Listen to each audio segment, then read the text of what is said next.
Entonces vamos a empezar ya con el curso y voy a hacer la presentación del profesor Gómez Ariza. Él es catedrático de la Universidad de Jaén, es experto en neuromodulación, ha publicado muchísimos artículos sobre neurociencia cognitiva. Una de sus líneas de investigación más importantes es sobre el olvido motivado, de hecho, y utiliza tanto técnicas de electroencefalografía como de neuroimagen para evaluar los procesos cognitivos y, más importante, pues los últimos 10 años ha hecho un camino muy importante en nuestro país en el estudio y en el uso de las técnicas de estimulación eléctrica, fundamentalmente tanto TACS como TDCS, en sujetos controles y en algunas otras cuestiones. Yo creo que es una ponencia magnífica, es un honor, Carlos, tenerte. Muchísimas gracias por aceptar codirigir el curso. Yo me siento como un aprendiz más, como a lo mejor ustedes incluso son más expertos que yo, pero creo que tenemos muy buenos ponentes que nos van a enseñar mucho. Así que, Carlos, si en cuanto te salgan las diapositivas podemos empezar. Cuando aparezca la transparencia aquí. Hemos probado antes y funcionaba, pero ahora no parece.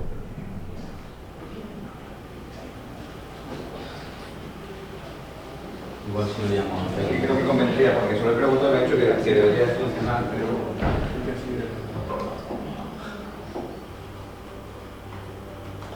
Perfecto, muchas gracias. Y puedo pasarla aquí. Tienes aquí un puntero, ¿eh? Muy bien. Tienes aquí para romper. Muy bien, pues muchas gracias. ¿Me oís así? ¿Se oye? Sí, pero igual no se graba. ¿Sí, así? Igual no se graba el micrófono. Procedo a utilizar el micro. Si ¿alguien me puede ayudar, el equipo técnico, a la utilización de... Supongo que va a ser necesario además, ¿no?, en el resto de ponencias.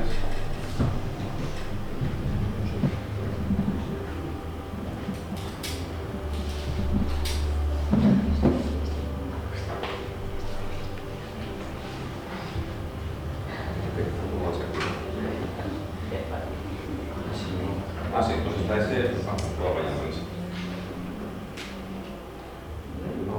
Sí. Perfecto. Gracias, muchas gracias. Bueno, ahora sí, ¿mejor? Vale. Bueno, pues me toca en la organización del curso pues hacer una primera introducción básica. Yo he asumido, tal vez me equivoque en algún grado, he asumido que el conocimiento general sobre las técnicas de neuromodulación basada en las técnicas de aplicación de corriente transcraneal, pues no es precisamente el conocimiento al que la audiencia pueda ser experta, de manera que, aunque habrá gente que conozca ya cosas, voy a asumir que para poder igualar un poco el conocimiento a partir del que continuar, que se necesita una introducción general y mi idea básicamente, de hecho vais a ver ahora el guión, la idea fundamental es proporcionar una visión general de las técnicas de neuromodulación no invasiva. Eso es muy importante. El término neuromodulación es muy genérico, hay muchas técnicas diferentes de neuromodulación de las que no vamos a hablar aquí. La farmacología puede ser, de hecho, una técnica, un conjunto de técnicas de neuromodulación. Aquí vamos a hablar de un conjunto de ellas que han evolucionado bastante en los últimos 15, 20 años y luego en la segunda parte os muestro directamente la estructura de la presentación. En la segunda parte voy a centrarme fundamentalmente en tratar de demostrar, en ilustrar al menos, qué tipo de efectos a nivel general y sin entrar en grandes detalles, pero qué tipo de efectos las técnicas de neuromodulación de las que nos vamos a ocupar aquí pues pueden afectar a la actividad cerebral, desde luego, y algo también muy importante, no está en el título del curso, pero se asume, ¿no? Tenemos que esperar que no nos quedemos solamente en cambiar la actividad cerebral, sino que eso se refleje en el comportamiento, porque si cambiáramos la actividad cerebral y eso no se reflejara a nivel de rendimiento o de comportamiento, pues tampoco nos servirían en demasía, ¿no? Bueno, entonces voy a empezar tratando de contextualizar el uso de las técnicas de neuromodulación, ¿de acuerdo? Con una pregunta inicial, antes de poder llegar al final de la jornada a responder a la pregunta que da título al curso, ¿no? ¿Se puede mejorar la actividad cerebral? Bueno, pues antes habría que preguntarse si se puede cambiar la actividad cerebral. Tal vez se pueda cambiar, pero no siempre mejora. A veces también puede empeorarse, ¿eh? ¿Y en qué contexto surge esa posibilidad? Y aprovecharé para dar esa visión general de las técnicas de las que nos vamos a ocupar para que todo el mundo tenga un conocimiento mínimo que permita entender cosas que vamos a pasar a continuación. Y como digo, de forma relativamente breve, no quiero alargarme mucho ni quiero sobrecargar a nadie con datos, ¿vale? Es verdad que he seleccionado resultados de investigación que creo que son muy representativos del tipo de efectos que se pueden encontrar. Voy a hablar un poco de la TMS, de la estimulación transcraneal basada en campos electromagnéticos, pero voy a hablar un poco de eso porque Alejandro se centrará mucho más en la charla posterior y yo me voy a ocupar fundamentalmente de las técnicas basadas en corriente eléctrica, ¿vale? Ya sea a nivel en corriente continua o corriente alterna. Y, bueno, pues como toca, evidentemente, haremos alguna reflexión final sobre el asunto que nos aborda, que nos permita llegar hasta el final de la jornada de hoy. Bueno, ya digo que la primera pregunta que yo me haría, o yo lanzaría, es ¿por qué podríamos querer cambiar la actividad cerebral? Vale, para mejorarla. Pero ¿por qué podría ser eso importante? Para contextualizar esto, yo creo que a mí me parece muy útil siempre explicar y mencionar la relevancia de las técnicas de neuromodulación en el contexto del tipo de tecnologías que hoy día ya son, es decir, son muy bien conocidas por la gente en general y por los científicos en particular. Todos estamos muy familiarizados con las técnicas de registro de la actividad cerebral. Los últimos 30 años o 25 años han sido un campo de desarrollo absoluto. Nuestro conocimiento sobre el cerebro y su relación con el comportamiento normal o anormal ha crecido exponencialmente y entre otras cosas, no solo, desde luego, pero entre otras cosas a la información que proporcionan las diferentes técnicas de registro de la actividad cerebral, que yo no voy a pararme aquí en ellas, pero que imagino que todos conocéis de sobra, ¿no? Claro, todo esto es muy interesante, nadie va, aunque cada técnica tenga sus ventajas y sus inconvenientes, nadie va a negar la relevancia de aportar conocimiento a partir de este tipo de técnicas que, en definitiva, proporcionan variables dependientes, ¿vale? Como las pueden proporcionar otro tipo de técnicas. ¿Cuál es el problema fundamental que tienen, grosso modo, que tienen estas técnicas? Pues que al final, en realidad, lo que proporcionan son correlaciones entre diferentes tipos de medidas de la actividad cerebral y el comportamiento. En realidad, la aproximación metodológica que se tiene con el uso esencial de técnicas de registro cerebral es una aproximación correlacional, de covariación entre las medidas de actividad cerebral, sean las que sean, con el comportamiento.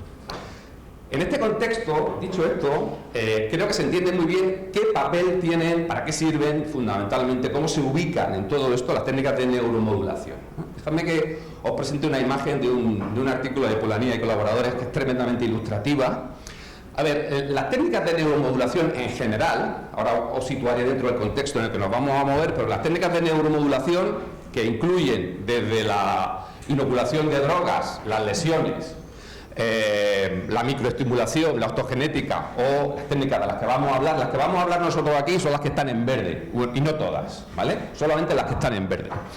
Todas estas técnicas, independientemente de cómo funcionen, lo que buscan es esencialmente intervenir directamente sobre la actividad cerebral, con lo cual podríamos ver esto como la otra cara de lo que proporcionan las técnicas de registro de la actividad cerebral. Las técnicas de registro hacen eso, registrar. Aquí podemos manipular directa o indirectamente la actividad cerebral. Ese es el elemento fundamental que hay que tener en cuenta. Como digo, técnicas de neuromodulación hay muchas, algunas son muy antiguas. Bueno, las propias técnicas basadas en la aplicación de energía eléctrica también son muy antiguas, pero han evolucionado en los últimos años mucho, y en el contexto de la neurociencia cognitiva específicamente. Pero básicamente se sitúan, si las pudiéramos dividir en términos de dos parámetros, de su resolución temporal y de su resolución espacial, pues podríamos considerar que en general tienen una buena aplicación y tienen una utilidad muy clara, porque no tienen una resolución espacial muy fina, unas más que otras, también es cierto, y tampoco tienen una resolución temporal muy larga ni muy extensa, pero lo suficiente como para poder hacer aportaciones. Eso es muy importante también tenerlo en cuenta. Bueno, entonces, vamos a hablar de lo que en inglés por sus siglas se llama NIPS, por las técnicas de estimulación cerebral no invasiva. ¿Eso qué significa? Significa que no se acomete ningún tipo de intervención en el cráneo, ni en el cerebro, ni en el sistema nervioso de los participantes, todo se hace desde el exterior y además no tienen efectos secundarios, digamos, graves o importantes a reseñar. Luego, si queréis, podemos hablar de esos efectos secundarios. Pero en general, insisto, estamos hablando de las que están aquí en verde y sobre todo de las que están basadas en la aplicación de energía electromagnética o eléctrica y de las que voy a hablar enseguida, ¿de acuerdo? Por tanto, yo voy a utilizar el término neuromodulación porque es más corto que todo lo demás, pero cuando estemos hablando de neuromodulación estamos hablando en concreto de las que tenéis aquí y que tienen las características que vamos a comentar a continuación. Bueno, entonces, ¿por qué podríamos querer cambiar la actividad cerebral? Seguro que la primera razón que se ocurre a todos, estoy casi seguro, es, bueno, a veces sabemos que hay condiciones psicológicas, condiciones psiquiátricas, condiciones de diferente tipo, genéticas también, que alteran la actividad cerebral. Con lo cual, pues, si pudiéramos disponer de una forma de cambiar esa actividad de manera que la aproximemos a lo que suele ser normal o normotípico, pues sería especialmente interesante, ¿no? El propio envejecimiento, no hace falta ni siquiera irnos al envejecimiento patológico, el envejecimiento sano, el normal, también implica cambios a nivel estructural y fisiológico a nivel cerebral, que implica cierto tipo de cambios sustanciales en la actividad cerebral. Si pudiéramos intervenir a ese nivel, pues tal vez pudiéramos frenar o amortiguar los efectos del envejecimiento. Si hablamos del envejecimiento patológico, por ejemplo de Alzheimer, pues ya ni os cuento. Pero hay otro conjunto de condiciones psiquiátricas, por ejemplo, y otras muchas que también podrían requerir pensar en la posibilidad de intervenir a ese nivel.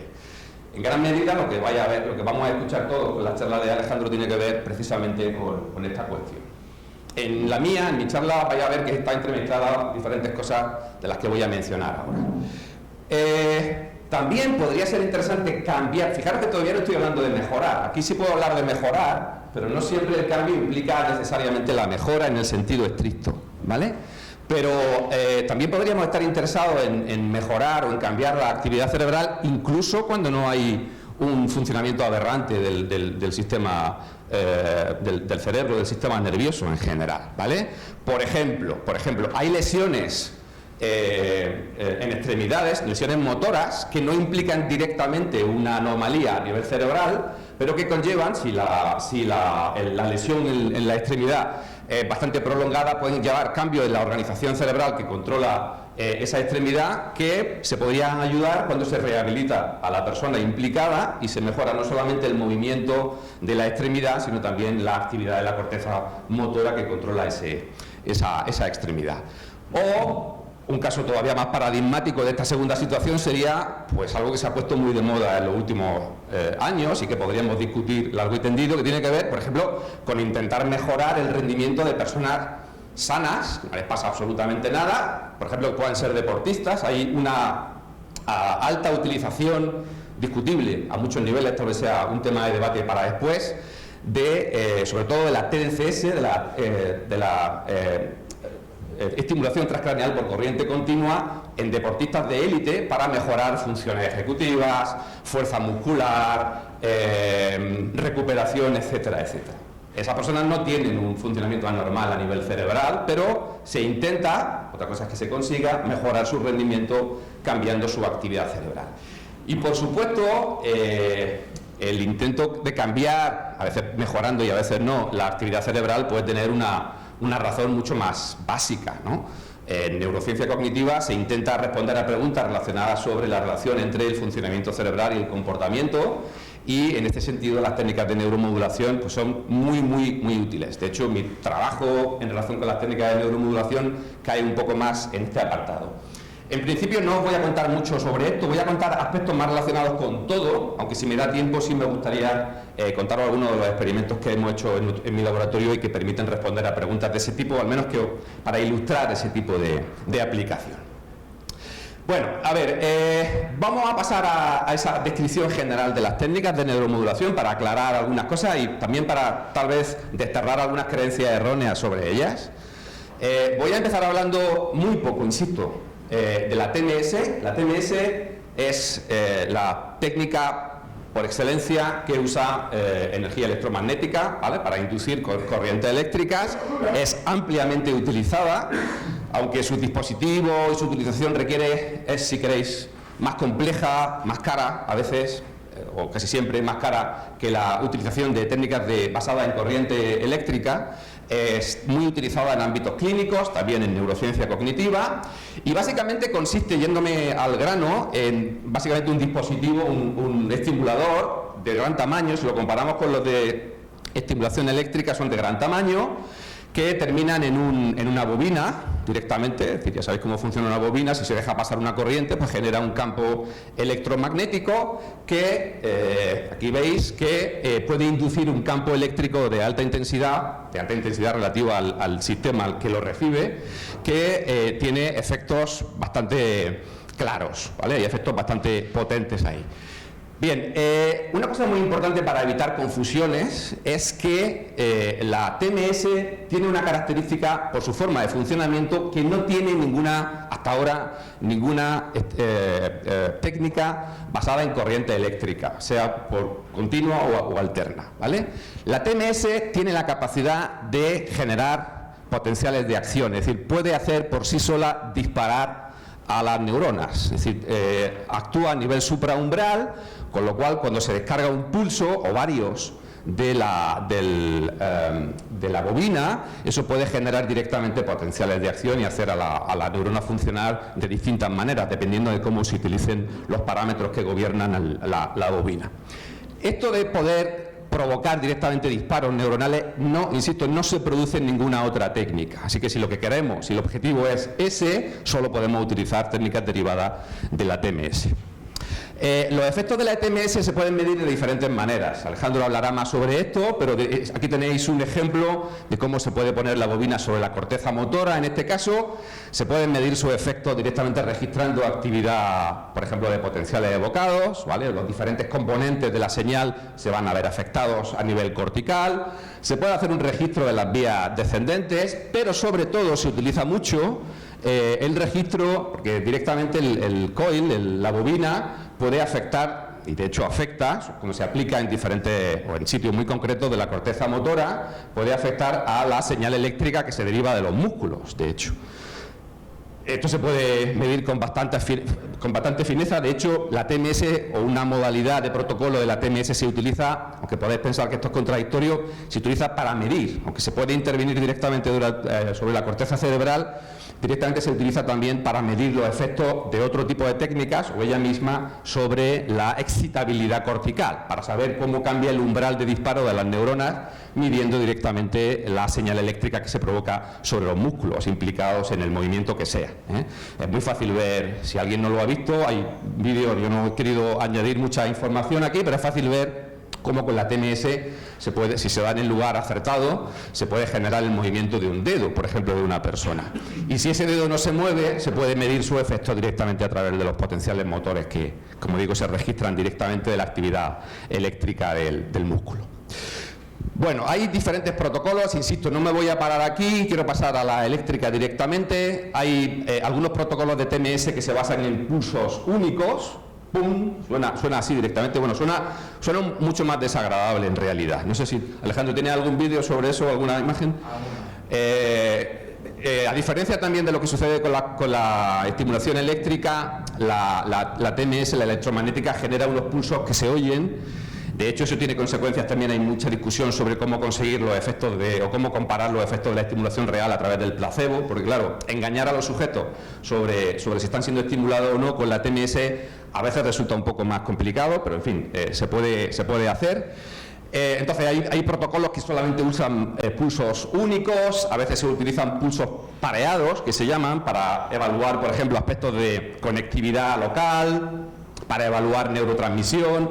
En fin, hay diferentes usos de ese tipo de protocolos. Y luego los más utilizados en general, en el ámbito clínico y también en el ámbito más básico, proceden de protocolos que lo que implica son trenes o conjuntos de pulsos de TMS, ¿vale? Hay diferentes protocolos, no me voy a parar aquí, de alta o baja frecuencia, dependiendo por la cantidad de la cantidad de pulsos por unidad de tiempo, con efectos excitatorios e inhibitorios, dependiendo de varios parámetros más. Y luego hay una subcategoría de la TMS repetitiva que se centra en rangos de frecuencia teta, y que se llama Theta Burst Stimulation, y que también tiene distintos protocolos y que puede generar efectos diferentes. Pero en todos los casos, y con esto ya lo dejo, lo de la TMS, en todos los casos, el uso de la TMS implica la aplicación de pulsos electromagnéticos que generan corrientes eléctricas que se pueden transferir a la corteza cerebral y generar directamente potenciales de acción con diferentes consecuencias, ¿vale? Yo, cuando pase a hablar de los efectos, solo os voy a contar un estudio relacionado con TMS para dejar espacio a Alejandro, y veréis cómo los efectos de la TMS pueden ser bastante potentes y robustos desde el punto de vista de la actividad neural y desde el punto de vista de la actividad comportamental. Bueno, respecto...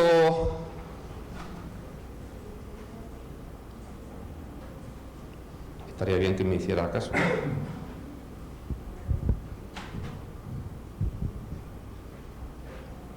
Bueno, no sé qué pasa aquí.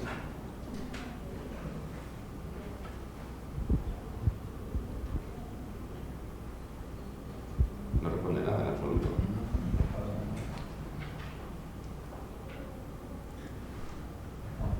Ahora sí, pero no estoy seguro que... Si quieres un vídeo detrás te voy a Pues sí, por favor, porque esto debe de perder pilas o no sé exactamente. Bueno, pues sí, por favor, pasa... Sí, lo voy avisando. Pasa directamente. Bueno, ahí, perfecto. Otra más, por favor. Perfecto. Cuando hablamos de las técnicas de estimulación eléctrica, estamos hablando de algo muy diferente, que puede parecer similar a la TMS, pero que es diferente a diferentes niveles. Desde el punto de vista de los dispositivos, son bastante más modestos, son más baratos, y además lo que hacen es generar campos eléctricos, pero no basados en campos electromagnéticos, con lo cual cambian muchos parámetros y cambian muchos aspectos del protocolo en general y de sus efectos hasta cierto punto, ¿vale? En general, las técnicas de estimulación eléctrica, sean por corriente directa como por corriente alterna, suelen implicar intensidades de corriente minúsculas. Vuestro móvil tiene más intensidad, genera más intensidad de campo eléctrico que estos aparatos, ¿vale? Pero se mueven, en TDCS nos solemos mover entre 1, 2, 3 miliamperios. En clínica se incrementa un poco más. Es muy importante valorar aquí el tamaño del electrodo, porque lo que puede afectar directamente a las sensaciones de los participantes es la densidad de corriente, que es un parámetro que surge evidentemente considerando la intensidad y la superficie del electrodo. Y algo muy importante en lo que quiero insistir, antes decía, la TMS es la única técnica que permite directamente generar potenciales de acción. Las técnicas de estimulación eléctrica lo que consiguen fundamentalmente, al menos durante el momento en el que se está generando la estimulación, son cambios en la excitabilidad de las membranas. Eso significa que, en resumen, que hace a las neuronas más o menos vulnerables o más o menos reactivas a la respuesta espontánea que pueda generar, ya sea por estímulo interno o por estímulo externo.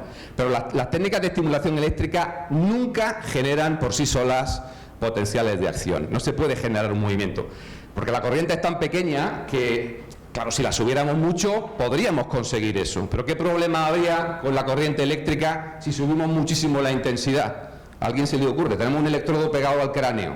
Fijaros que con la TMS no se pega nada al cráneo, en realidad se queda a una distancia muy cercana. Con los electrodos aquí sí que se toca directamente la piel.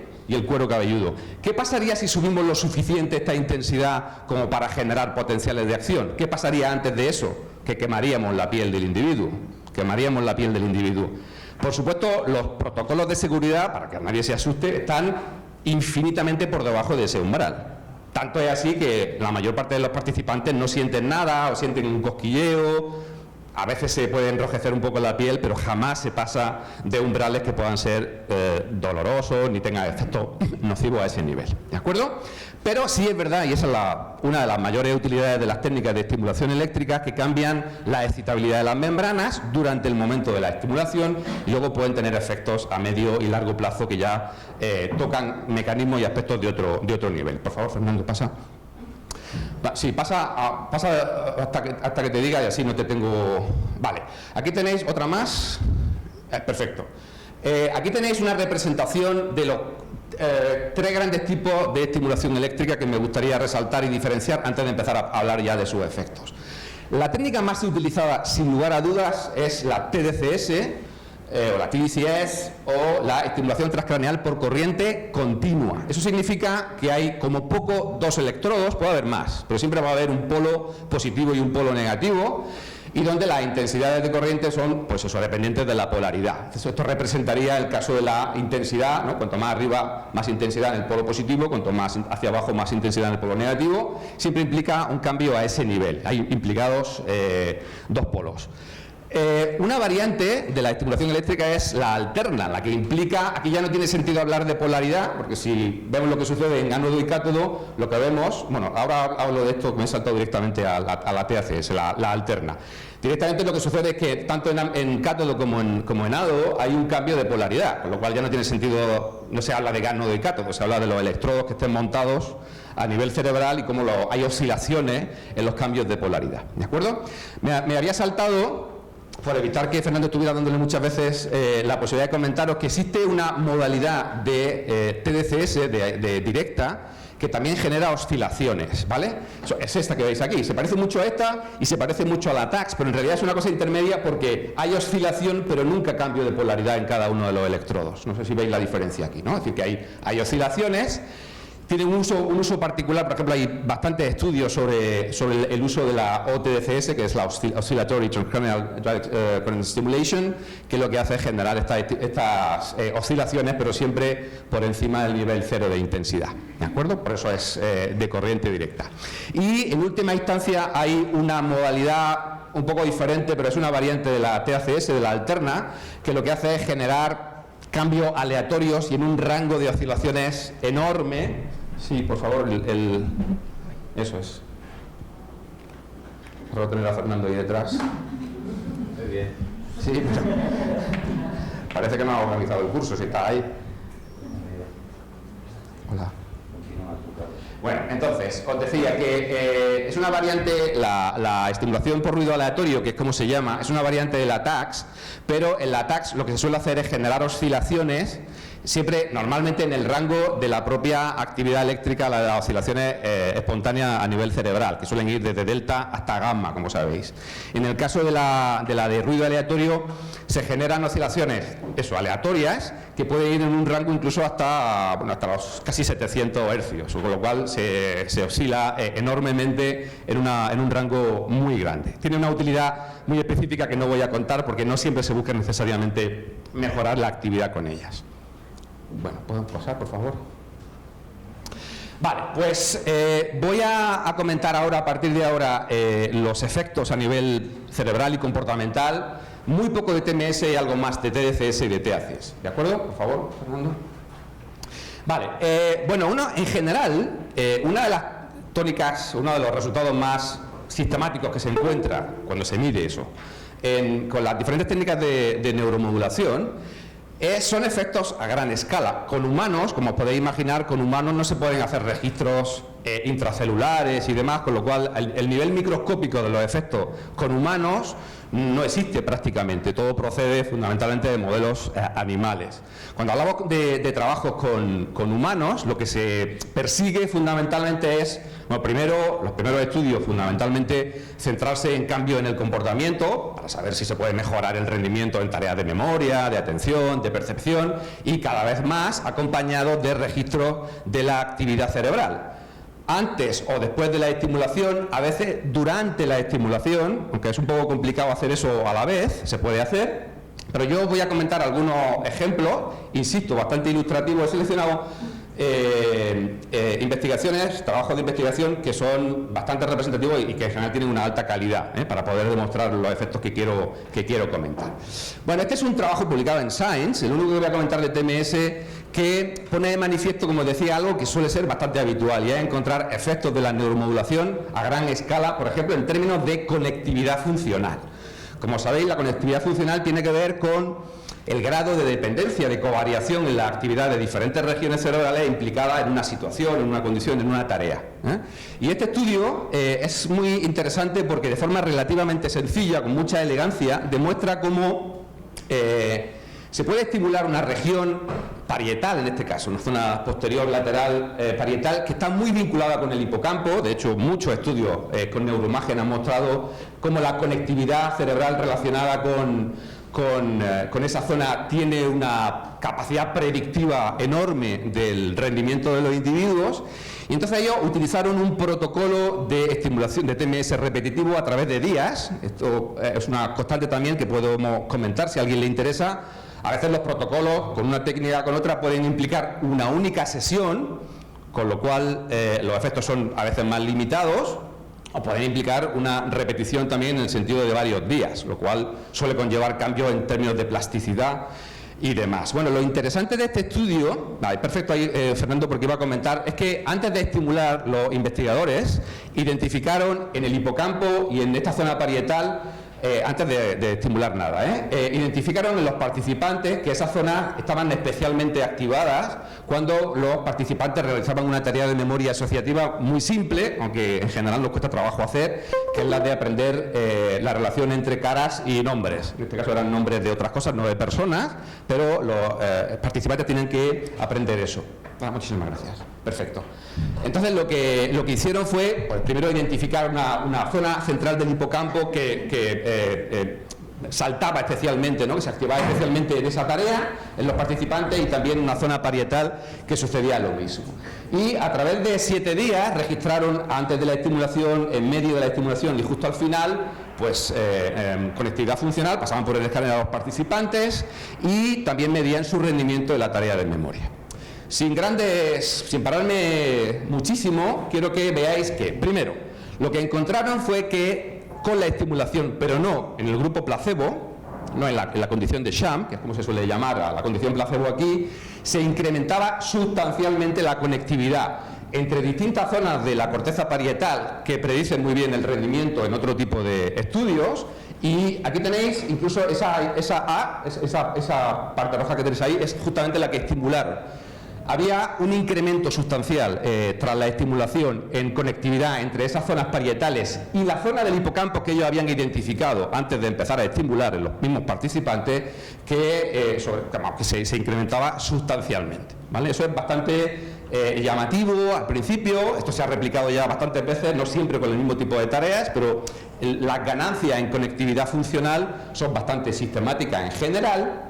Y si nos vamos al rendimiento, pues lo que ellos observaron de una manera muy potente es que no había ganancias. Desde luego en línea de base no había diferencias entre unos sujetos y otros, entre los que fueron estimulados y los que no.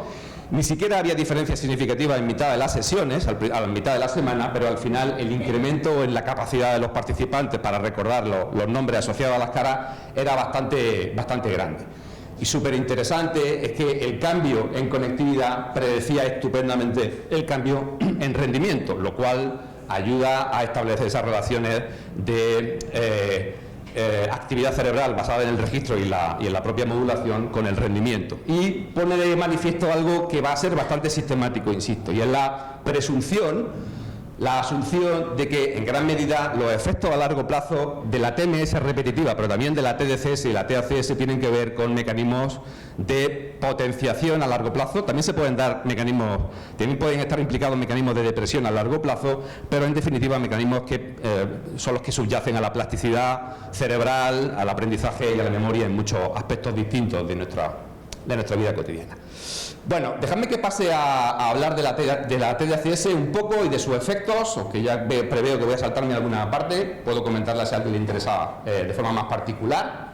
Con la TDCS, también con la TACS, pero con la TDCS particularmente, hay una enorme cantidad de parámetros que tener en cuenta. La polaridad es importante, ¿no? O sea, tenemos como poco 2 electrodos.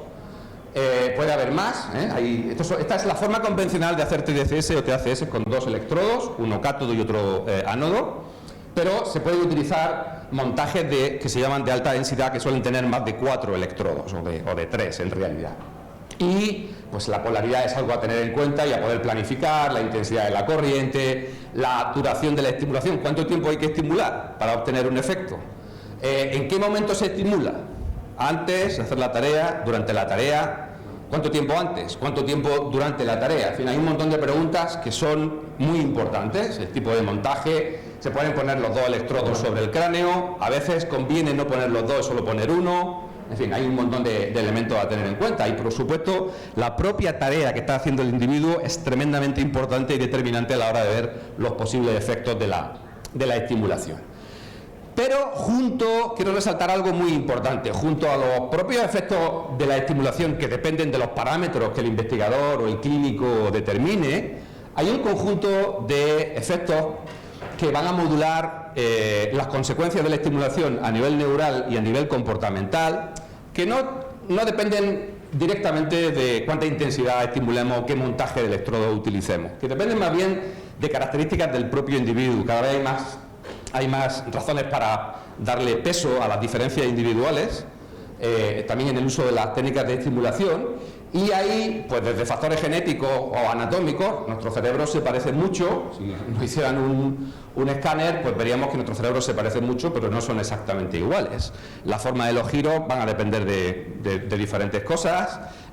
Hay factores genéticos que determinan la eficiencia y la efectividad de la estimulación en general. Pero hay incluso cada vez más datos, voy a mostrar algunos de estos, hay cada vez más datos que demuestran que el efecto de la TDCS, por ejemplo, va a depender de cómo está de activo el cerebro antes de empezar a ser estimulado. ¿Cuál es el estado fisiológico? ¿Cuál es la respuesta? ¿Cuál es la excitabilidad de la red implicada antes de empezar a ser estimulado? Y sobre todo también a procesos relacionados con la propia situación de estimulación. ¿Importa lo que está haciendo el sujeto a la hora de ser estimulado para que los efectos sean unos o sean otros? Pues importa en general y bastante y mucho. Por eso, en la mayor parte de los casos, por lo menos en neurociencia cognitiva, interesa estimular mientras el participante está haciendo una tarea determinada. Pero a veces también conviene, o es relevante, y vaya a ver también, insisto, algún ejemplo de eso, de que incluso estimular en reposo, mientras la persona está tranquila pensando en sus cosas, tiene efectos sistemáticos a nivel cerebral y a nivel comportamental. Pero en general se maximizan los efectos cuando se estimula a la vez que se está realizando una determinada tarea. Algo que maximiza además que lo que está siendo estimulado sea la red cerebral implicada en la tarea que está haciendo el participante.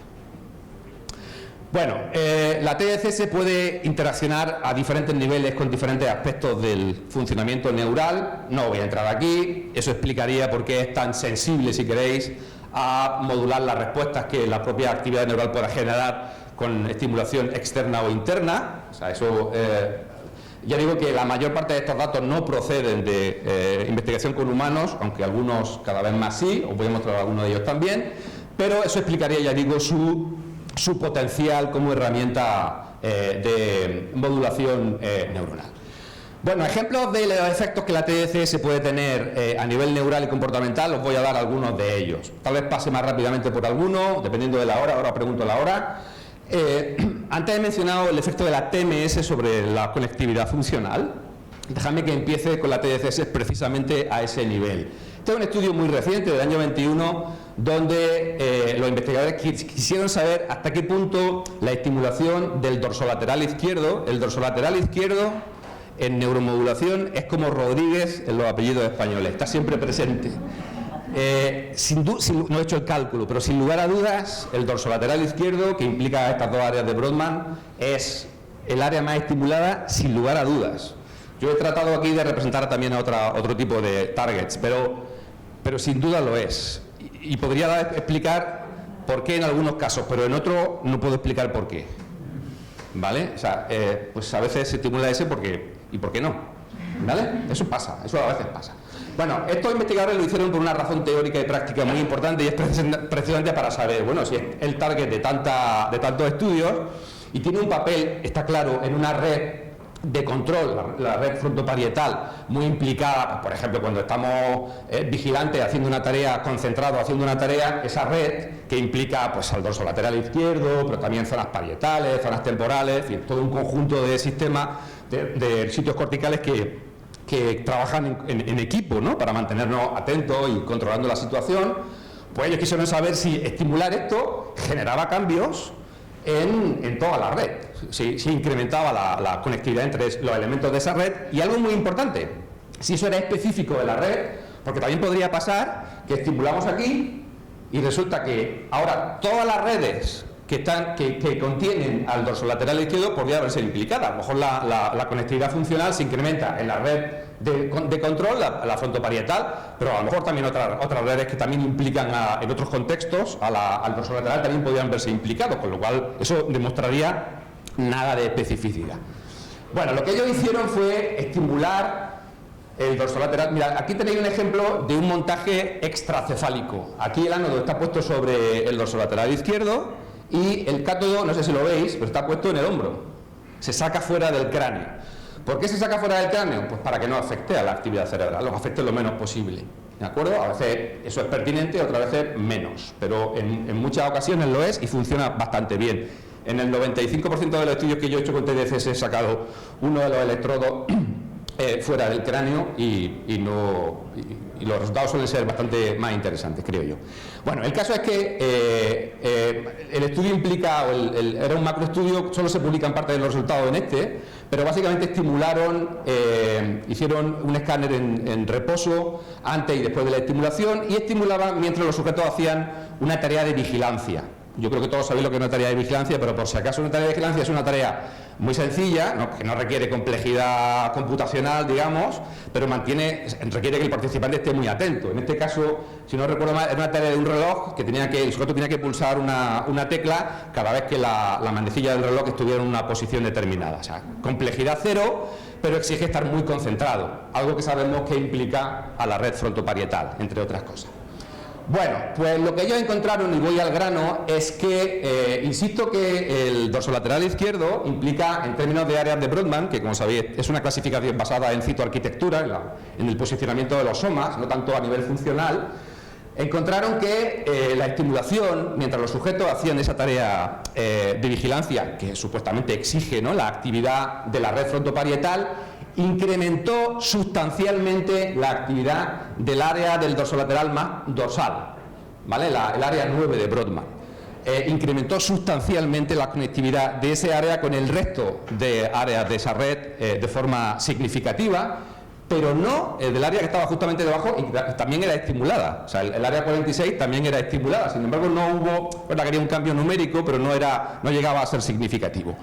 Esto es interesante porque mucha gente critica, que yo creo que no sabe mucho, pero hay mucha gente crítica y dice, bueno, hay críticas de todo tipo para las técnicas de neuromodulación. Pues, por ejemplo, se dice, no, es que no es nada genérica, es que se inyecta la corriente, eso va para todos sitios y eso puede afectar a cualquier cosa.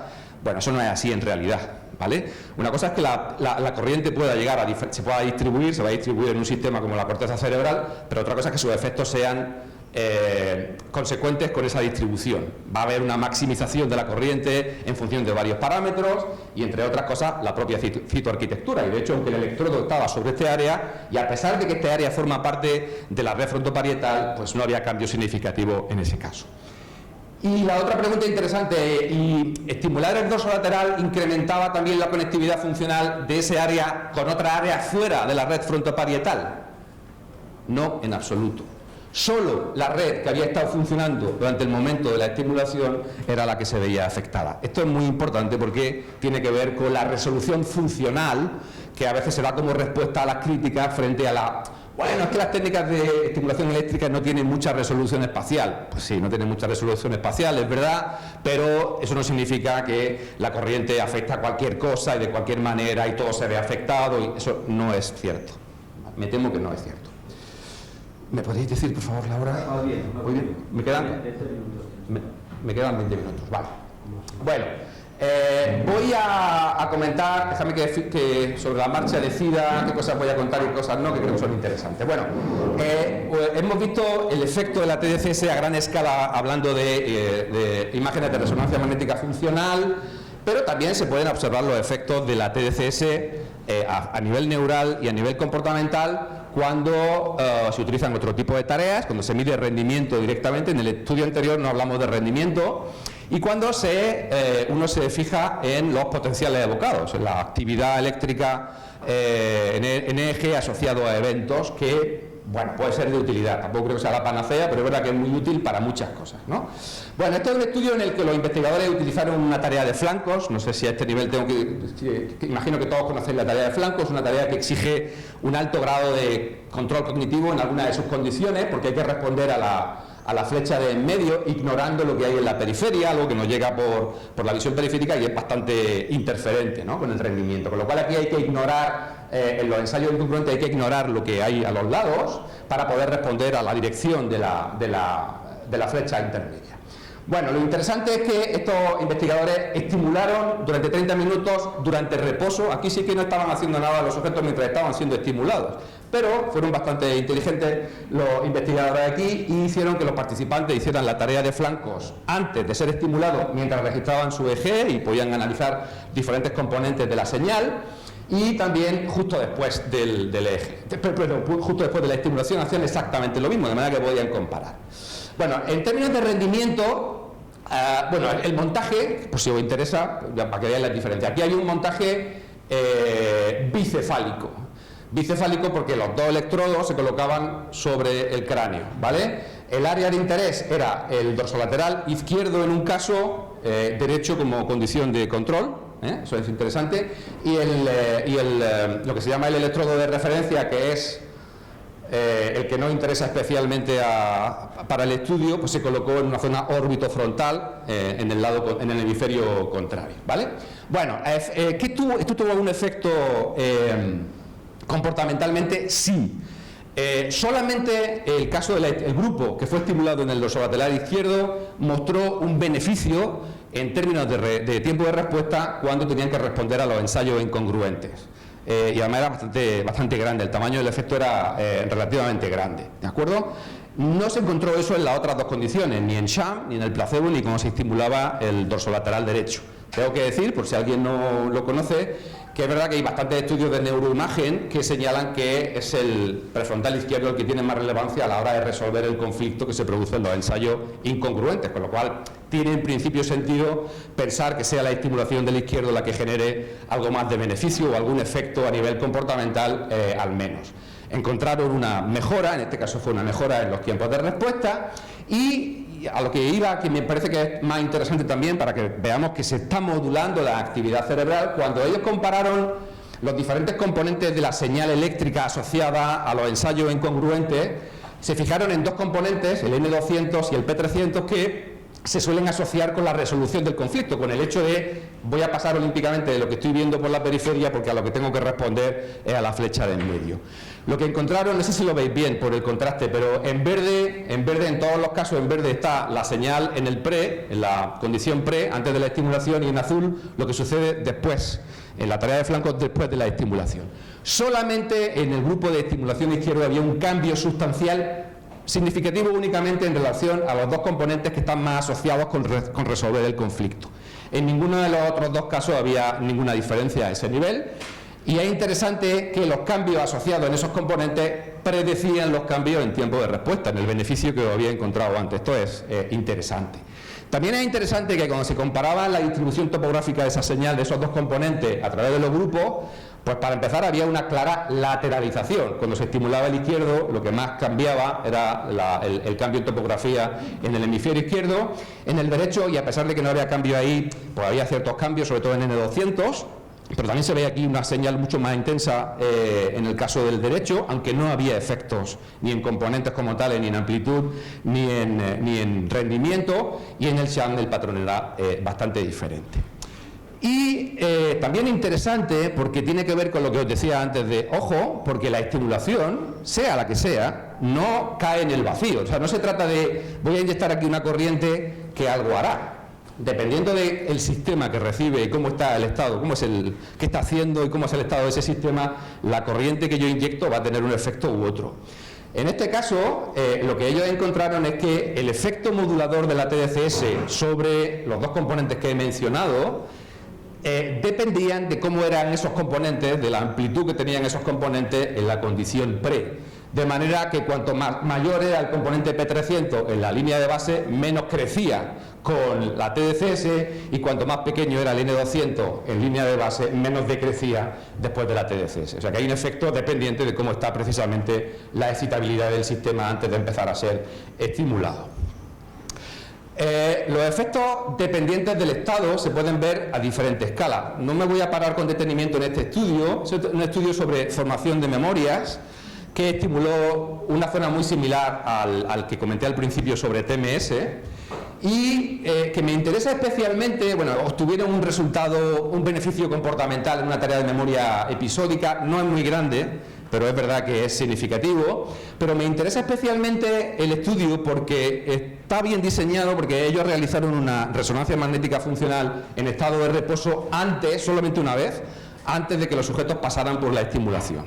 De manera que tenían una medida de la conectividad funcional entre los dos sites que le interesaban especialmente, que coinciden con el estudio de TMS que comenté al principio. Esa conectividad sistemática, predictora de rendimiento en tareas de formación y recuperación de memoria episódica, que tiene que ver básicamente con el giro angular, esta parte posterior sobre la parte posterior del lóbulo temporal, que coincide con el parietal, y parte del hipocampo, sobre todo el ipsilateral. ¿De acuerdo?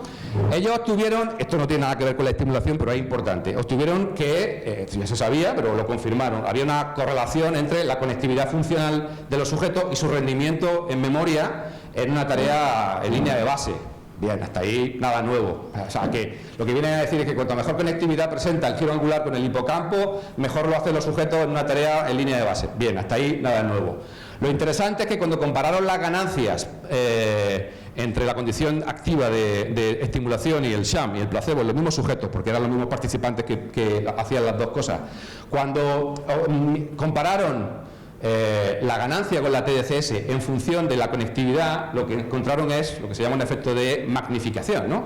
Que aquellos sujetos que tenían mejor estado, antes de empezar el experimento, mejor estado de conectividad entre el giro angular y el hipocampo izquierdo, pues mostraban mayores ganancias. Eso significa, de alguna manera, que el efecto de la TDCS estaba siendo utilizado o siendo magnificado básicamente en aquellos sujetos donde la conectividad era precisamente mejor. Había un efecto de magnificación. Bueno, como no me queda mucho tiempo, voy a dejarme que, casi como en relación con la TDCS, sea lo último que cuente, porque es, creo que lo más relevante que se acaba de empezar a vislumbrar, ¿no? Este es un estudio de mayo de este año, es decir, hace menos de 2 meses que salió publicado, de un grupo tremendamente interesante los trabajos que realiza, y que básicamente combinaron algo muy interesante que convendría que supierais, si no lo sabéis ya, y es la posibilidad de unir la estimulación, sobre todo la TDCS y la TACS, con entrenamiento cognitivo, ¿vale? La TDCS y la TACS se ven generalmente como herramientas especialmente útiles por su capacidad para modular a largo plazo la excitabilidad y la implicación de mecanismos de potenciación a largo plazo como maximizadores, si queréis, del efecto del entrenamiento. Entonces, me interesa este estudio no por lo que va a suceder en rendimiento que también, no por lo que puede suceder a efectos de conectividad cerebral, porque ya lo hemos visto, sino porque este estudio demuestra que aplicar un entrenamiento cognitivo en memoria de trabajo, en working memory, junto con TDCS durante 9 sesiones, a lo largo de 3 semanas, cambiaba la microestructura, cambiaba la integridad de sustancia blanca y de sustancia gris en los participantes del grupo de estimulación activa, que no sucedía en el grupo placebo. Es decir, es de los primeros estudios, si no el primero, que claramente pone de manifiesto que una estimulación prolongada en el tiempo, al menos con TDCS y combinada con un entrenamiento, puede cambiar la integridad, puede cambiar la estructura directamente de los tractos, de los axones y de los somas, de los cuerpos celulares, hasta cierto punto. Y esto significa algo tremendamente nuevo. Esto ya es un paso adelante muy importante. Bueno, dejadme que os lo comente brevemente. Los efectos comportamentales que tuvieron no son para tirar cohetes, es decir, eso. También creo que no eligieron las mejores tareas de transferencia para medir los efectos del entrenamiento. Obtuvieron una tarea de transferencia relativamente parecida a lo que entrenaron los participantes, un beneficio. No lo obtuvieron cuando acabó el entrenamiento, pero sí un mes después. Un mes después había un mejor rendimiento en una tarea de transferencia de memoria de trabajo, una NBAC, que desaparecía a los 7 meses, o sea que la duración no debía ser muy larga. Pero ya digo que la relevancia de este estudio viene fundamentalmente porque lo que ellos encontraron es que, uno, había un incremento, estimularon el dorsolateral izquierdo para variar. Pero bueno, aquí tiene sentido también estimular el dorsolateral izquierdo porque era una tarea de working memory verbal y su implicación, en fin, es bastante clara. No sé si se ve bien, espero que sí. Pero esto en relación con los tractos de sustancia blanca, lo que ellos encontraron es que el grupo de ánodo, las medidas de integridad de sustancia blanca eran significativamente mayores y de hecho se prolongaban, no sé si lo veis aquí, esto fue donde estimularon ellos. Aquí, esta es la sustancia blanca, es decir, los tractos que salen, que emergen del dorsolateral izquierdo se van incluso hacia atrás y todo esto era significativo, era mucho más grande esa medida de integridad en el grupo de ánodo respecto al grupo control. Además, se invertía e iba hacia el otro hemisferio, es decir, había un cambio significativo incluso cuando ya hablábamos de los tractos que cruzaban al otro hemisferio y profundizaban hacia atrás. Además, y esto sí que me interesa resaltarlo, esto es muy importante, esos cambios predecían muy bien la mejora que se producía al mes en la NBAC después del entrenamiento. Había una relación entre cuánto cambiaban la integridad de los tractos y cómo debían hacer los sujetos la tarea un mes después del entrenamiento.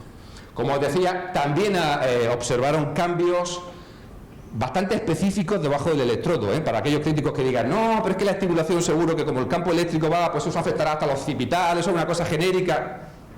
Lo único que observaron fue que aquí es donde estaba el electrodo y cambió la integridad en las medidas que tenían, no recuerdo cuál utilizaron aquí, pero las medidas de integridad somática que midieron en diferentes puntos observaron que solamente eran los que caían justamente debajo del electrodo y de forma significativa en el grupo de ánodo, que no se producía en el grupo de Shaw, ¿no? Y esto junto a algo que ya nos sorprenderá, con incremento en conectividad funcional entre el sitio estimulado, que es el izquierdo, el dorsolateral izquierdo, y una zona un poco más dorsal, pero igualmente formando parte de la red frontoparietal, que es la que suele estar implicada fundamentalmente en el rendimiento en tareas de memoria de trabajo.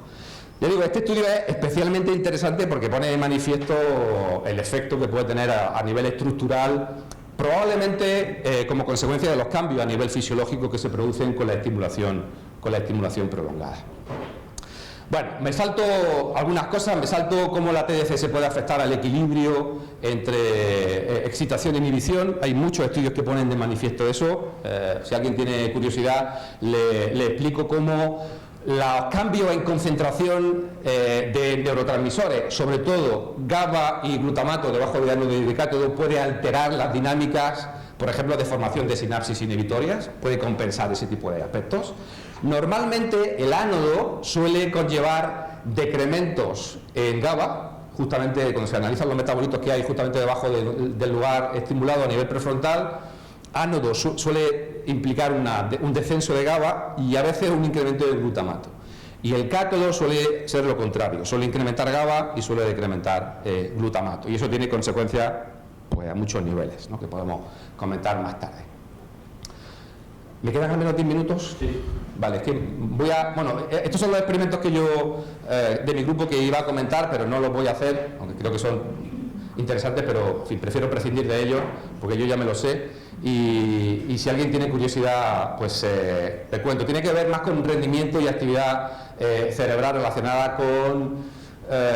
lo había puesto no porque fuesen de mi grupo, sino lo había puesto porque es un ejemplo de cómo se puede utilizar la TDCS en neurociencia cognitiva para resolver preguntas ¿de verdad esta región dentro de esta red hace esta función? ¿Puede beneficiarse o no el rendimiento en función de eso? Y cubre aspectos como las falsas memorias, el rendimiento en una tarea de creatividad, de pensamiento convergente, que replica conceptualmente lo que hemos tenido con otros paradigmas. Creo que honestamente es interesante, pero pues prefiero prescindir de lo mío y contaros lo que otros hacen que es de especial interés. Sobre todo, porque lo siguiente que quiero contar, y ya termino, tiene que ver con la TACS. Hemos hablado un poco de TMS, hemos hablado un poco más de TDCS, pero la TACS, la estimulación transcraneal por corriente alterna, supone una herramienta también tremendamente potente. Cada vez está mucho menos utilizada que la TDCS, muchísimo menos, pero cada vez más. Y fundamentalmente porque lo que consigue la TACS es, no solo, pero lo que se puede conseguir con la TACS, que no se puede conseguir directamente ni con la TMS, bueno, con la TMS en algunos casos sí, pero desde luego con la TDCS no, es directamente inducir ritmos, inducir disparos periódicos, bandas de frecuencia concretas en la actividad de regiones y de redes cerebrales, lo que se llama entrainment, ¿no? Hacer entrainment significa sincronizar, incrementar la señal, la amplitud de una banda concreta en una región dentro de una red concreta. Eso se hace directamente porque lo que haces con la TACS es directamente inducir, generar una corriente a una frecuencia concreta, alfa, beta, delta, gamma, teta, depende de lo que nos interese hacer, ¿no? Bueno, hay muchos estudios. Este es un estudio muy interesante en el que inyectan corriente TACS en la frecuencia alfa para tratar de ver qué efecto tiene eso dependiendo de si los sujetos tienen los ojos cerrados o los ojos abiertos. ¿Y por qué hacen eso? Pues este es otra vez un estudio muy interesante porque tratan de ver el efecto que tiene el estado cerebral sobre los efectos o las consecuencias que tiene la estimulación que se puede ejercer en un momento determinado. Se sabe muy bien que con ojos cerrados, cuando se hace un registro de EEG y los sujetos están con los ojos cerrados, se incrementa la amplitud de la señal alfa, ¿no? Sobre todo a nivel occipital. Algo que no sucede cuando se hace con ojos abiertos. Entonces lo que ellos hacen es comparar a través de experimentos qué sucede. Bueno, primero si realmente se puede conseguir que los ritmos alfa en los sujetos se incremente con la estimulación. Eso se puede hacer, pues demuestran que sí, ahora lo vais a ver, pero que depende de cómo de alta está la amplitud de esa banda de frecuencia en los sujetos. Como con sujetos con los ojos cerrados, directamente en la condición pre, antes de estimular, está el alfa muy alto. Aquí podéis ver, la línea continua es el post, perdón, la línea discontinua es el pre. Veis que aquí están en el grupo TACS, este es el grupo de sham, este es el grupo de estimulación real.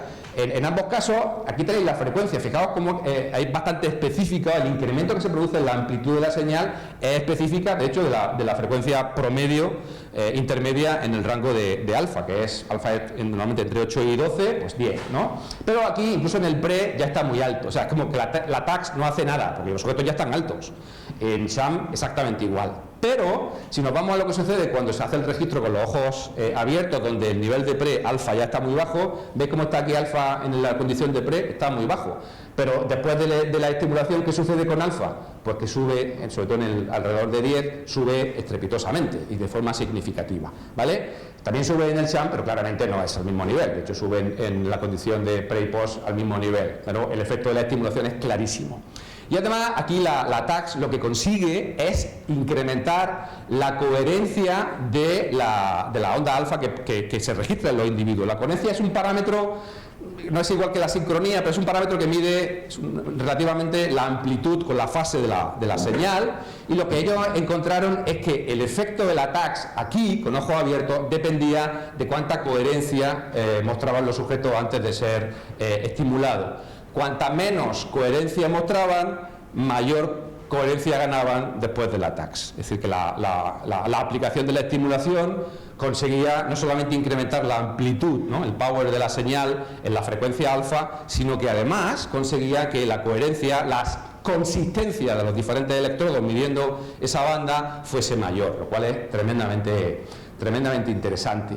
Y es también interesante que en la condición post, cuando ellos miden los efectos de la estimulación con EEG, lo hacen durante 30 minutos. Eso es muy interesante porque nos permite al menos ver qué sucede durante esos 30 minutos con ese incremento de la señal. Fijaros cómo con ojos cerrados, pues la línea roja es la estimulación y la línea roja y la azul la sham, pues no hay diferencia en todo ese tiempo, pero que con ojo abierto se mantiene el cambio de forma sustancial a lo largo de los 30 minutos, lo cual supone que ese efecto es duradero.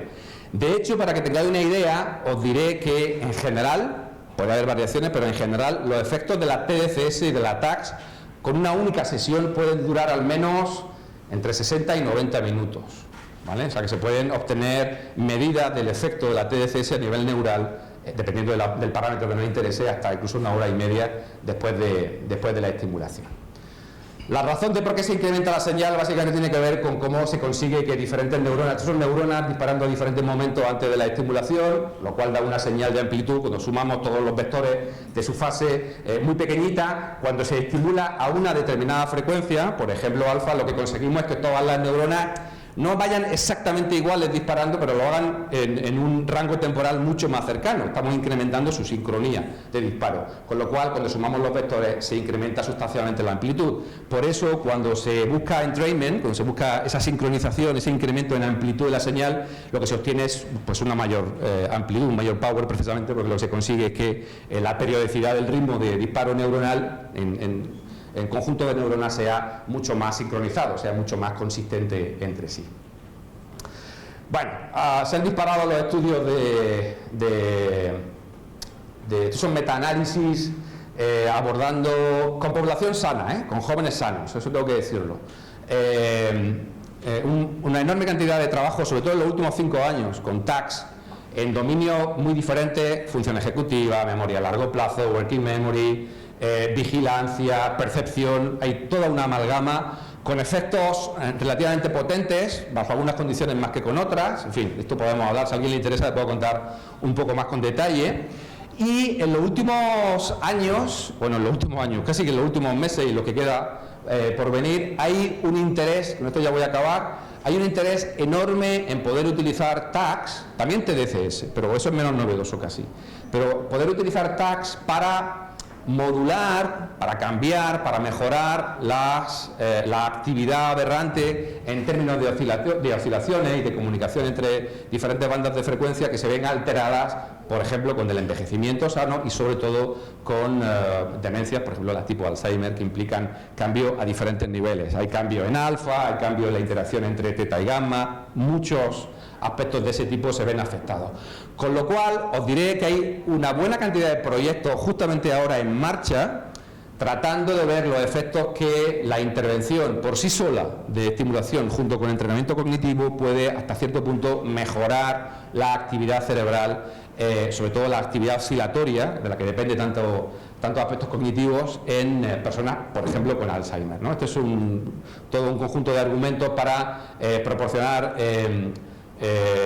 sincronización, incremento en sincronización en gamma, por su relevancia con teta a nivel antero-posterior. Y bueno, hay un estudio que acaba de salir del grupo de Benussi. Albert Benussi es un tipo que tiene una trayectoria estupenda en la aplicación de técnicas de neuromodulación, también en envejecimiento sano y en envejecimiento patológico, y acabo de publicar un estudio en el que, estimulando a nivel cortical el preisquimius, ¿no?, en la parte posterior medial, pues consigue en gamma, insisto, en gamma consigue de forma bastante específica incrementar en el grupo de estimulación real precisamente gamma. No solo gamma, también incrementa un poco beta en algunos puntos de la parte temporoparietal y decrementa teta, algo que precisamente pone en manifiesto el juego entre gamma y teta que parece que se ve afectado en algunos ámbitos en relación con Alzheimer, ¿no? TACS también se ha visto que puede mejorar la neurotransmisión colinérgica, algo que es algo sistemático que sucede también. Hay déficit colinérgico en Alzheimer y la TACS, cuando se mide a nivel motor, por ejemplo, pues se incrementa la transmisión colinérgica, tiene efectos. Este mismo estudio demuestra efectos no superpotentes, es una única sesión de estimulación gamma, es una única sesión, pero sin embargo se observan beneficios en tareas de memoria episódica. Y algo que creo que para terminar pone de manifiesto la importancia, antes he mencionado, la importancia del estado del cerebro, de su actividad, de lo que se está haciendo en ese momento, de la conectividad estructural y funcional. En este estudio demuestran que hay otro tipo de factores, sobre todo cuando hablamos de la intervención en poblaciones con ciertas características, que modulan las ganancias que se puedan obtener con la estimulación. De hecho, ellos tienen que hay dos factores que predicen cómo de bien los sujetos ganan con la estimulación. Uno es su puntuación en el Mini-Mental, ¿vale? Aquí también hay un efecto de maximización. Cuanto mejor, o sea, cuanto cuanta peor puntuación sacan en el Mini-Mental, en la condición de línea de base, menos se benefician, ¿vale? Y algo también muy interesante es que encontraron un efecto modulador de los portadores de una de las variantes del EPO, es decir, los que tenían la variante Epsilon 4, que es la que mejor predice el deterioro con Alzheimer y el desarrollo de todo lo que implica el Alzheimer, ser portador de esa variante genética hacía mucho menos probable que pudieras obtener ganancias con la TACS. Si no eras portador, entonces todo lo contrario. Lo cual, insisto, esto es muy importante en la investigación básica y sobre todo en la aplicada, porque va a permitir ir diseñando estrategias y pudiendo considerar elementos que van a dar lugar a, con mayor o menor probabilidad, un mejor rendimiento y en todo caso un mejor beneficio de la estimulación, ¿vale? Bueno, en fin, yo creo que, aunque no he contado todo lo que quería, pero creo que he contado suficiente como para que podamos pensar, a ver, pueden tener, es decir, quienes dicen que los hay, que es imposible que las técnicas de estimulación puedan afectar al cerebro porque no llega la corriente ahí, tienen razón. Hombre, a ver, también hay gente que piensa que la Tierra es plana, en fin, no vamos a hablar de ellos, ¿no? Pero evidencia del efecto de la neuroestimulación, de la neuromodulación sobre la actividad cerebral y el comportamiento hay aplastante ya. ¿Hay resultados nulos? Muchos, también hay muchos. ¿Por qué? Pues por muchas razones, pero entre otras también os diré que a veces los estudios que uno lee de neuromodulación no son precisamente el ejemplo del mejor diseño experimental, el mejor control de variables, etcétera, etcétera. No digo que eso sea la única causa, pero se necesita, de hecho la reflexión que quería hacer es que falta mejorar mucho la calidad de muchos estudios que hay también en otro ámbito de la psicología y de la neurociencia, pero en el caso de la neuromodulación especialmente. Pero una cosa que no he podido comentar porque me he saltado la parte que quería contar de los estudios de mi grupo, pero también no quiero terminar la charla, la mía por lo menos, sin decir lo siguiente, es decir, utilizar técnicas de neuromodulación no es igual a obtener mejoras. No es verdad que lo único que podemos conseguir con las técnicas de neuromodulación es mejorar el rendimiento o mejorar la actividad cerebral. No es verdad. Aquí yo he contado pruebas de que eso puede inducir cambios a ese nivel y hay muchas más, pero también os puedo contar de todo lo contrario. ¿Depende de qué? Depende de varias cosas. Depende de a qué sujeto va destinado. En el caso de la TDCS va a depender de qué tipo de montaje utilicemos, de si estamos utilizando cátodo o ánodo, de la tarea experimental, del proceso concreto que queremos modular. Hay un montón de variables a considerar, pero no me gustaría que hubiera un exceso de optimismo pensando que el uso de técnicas de estimulación es inequívocamente lleva consigo beneficios. Ahora, ¿se pueden obtener beneficios con ellos?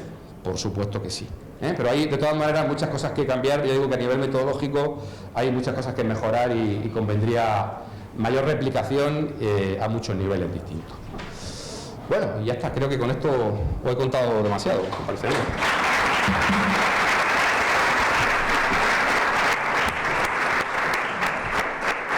No sé si queréis preguntar ahora o dejamos para el café o como queráis. Ahora. Es un curso, por tanto está muy bien que haya debate y que haya discusión y que haya muchas preguntas. Así que es el momento de que nadie se quede con una pregunta y todo el mundo pueda exponer sus curiosidades sobre este asunto. Tenemos un experto y es una buena oportunidad para preguntar. ¿Necesito el micro? Es posible, sí. Lo digo por los vídeos.